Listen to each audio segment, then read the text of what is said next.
RIMS the World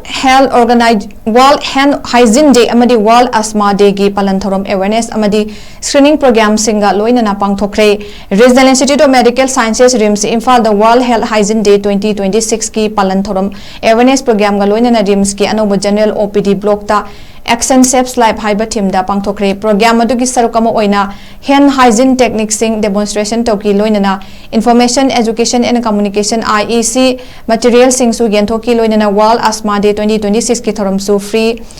spirometry testing program amaga LOINANA respiratory medicine OPD da access to anti-inflammatory inhaler for everyone with asthma still an urgent need haiba team da PANGTHOKKHRE program adu da RIMS ki head of department faculty member nurse official staff amadi student sing sarukyaki